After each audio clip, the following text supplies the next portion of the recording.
salah kata. Lamusa, nelayan asal Kabupaten Buton, Sulawesi Tenggara, mengalami kejadian tragis pada Rabu, 19 Maret 2025, ketika ikan yang ia tangkap tersangkut di lehernya.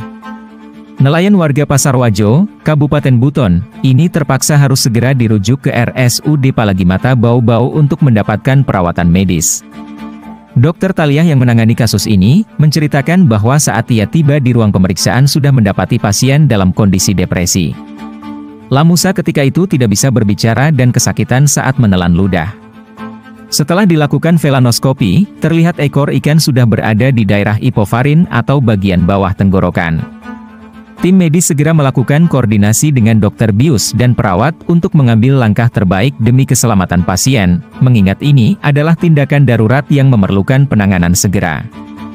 Proses tindakan dilakukan dengan pasien yang masih dalam keadaan sadar dan dokter bius memberikan obat analgetik, penghilang rasa nyeri.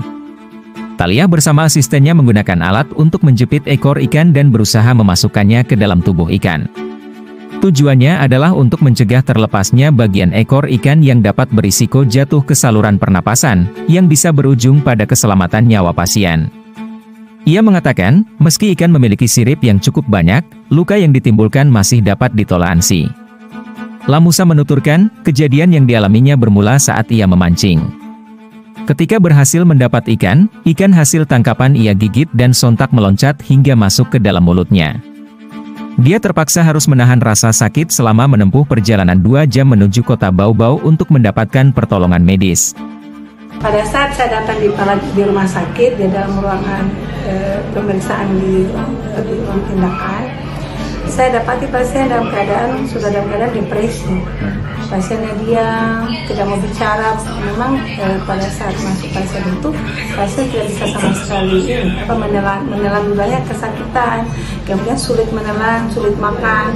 Jadi pada saat saya lakukan velanoskopi, dilakukan yang tampak adalah ekor ikan sudah berada di daerah, kalau kami itu namanya hipofaring, di daerah tenggorok bagian bawah. Itu.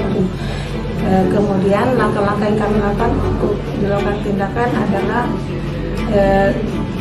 kami berdiskusi dengan dokter bius. Kami adalah tim, kita ada namanya tim OK, tim kamar operasi. Dari kami diskusikan dengan dokter bius, dokter sukul, kemudian dengan perawat, Amin, untuk melakukan langkah-langkah yang terbaik demi keselamatan pasien, karena ini adalah tindakan emergensi yang dibutuhkan tindakan segera, secepat mungkin dan seefisien mungkin. Tidak boleh ada miss, karena kapan ada sedikit kesalahan bisa berakibat fatal, yaitu menimbulkan obstruksi jalan napas yang pada akhirnya bisa menimbulkan kematian. Posisi ikan itu gimana waktu? Posisi ikan pada saat saya lihat di kamar operasi itu adalah posisi kepala ke bawah, tinggal ekor yang kelihatan. Jadi yang nampak pada saat pemeriksaan hanya ekor saja sebenarnya. Nah, kemudian kami diskusikan masalah penjurusannya seperti apa, supaya pasien juga aman, nyaman, dan keselamatan pasien terjaga. Proses dilakukan untuk mengeluarkan itu, tindakannya kayak gimana? Prosesnya adalah pasien dalam keadaan sadar, kemudian dokter bius memberikan semacam obat analgetik, obat anti penghilang rasa nyeri. Kemudian saya dan asisten saya memasukkan semacam alat untuk menjepit ekor ikannya. Tapi pada saat kita lakukan penjempitan itu, kita berusaha untuk masuk ke badannya.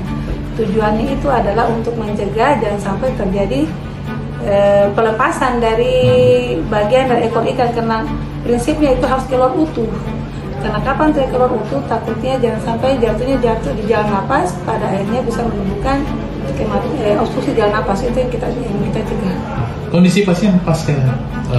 Alhamdulillah kondisi pasien setelah dilakukan pengeluaran ikan secara utuh tidak ada lagi keluhan seperti sebelumnya. Pasiennya merasa senang dan alhamdulillah kami juga merasa senang semuanya. Tidak ada luka di... Terus terang kan ikannya kan banyak siripnya, jadi ada semacam luka tapi masih bisa ditoleransi lah, insya Allah dengan pengobatan. Kemudian pasien beberapa hari kami rawat, tujuannya itu karena ada luka sedikit di daerah tenggorokannya, maka kami berikan semacam antibiotik, antiinflamasi untuk mencegah infeksi. Dari Kota Bau Bau, Elvina Sari mengabarkan.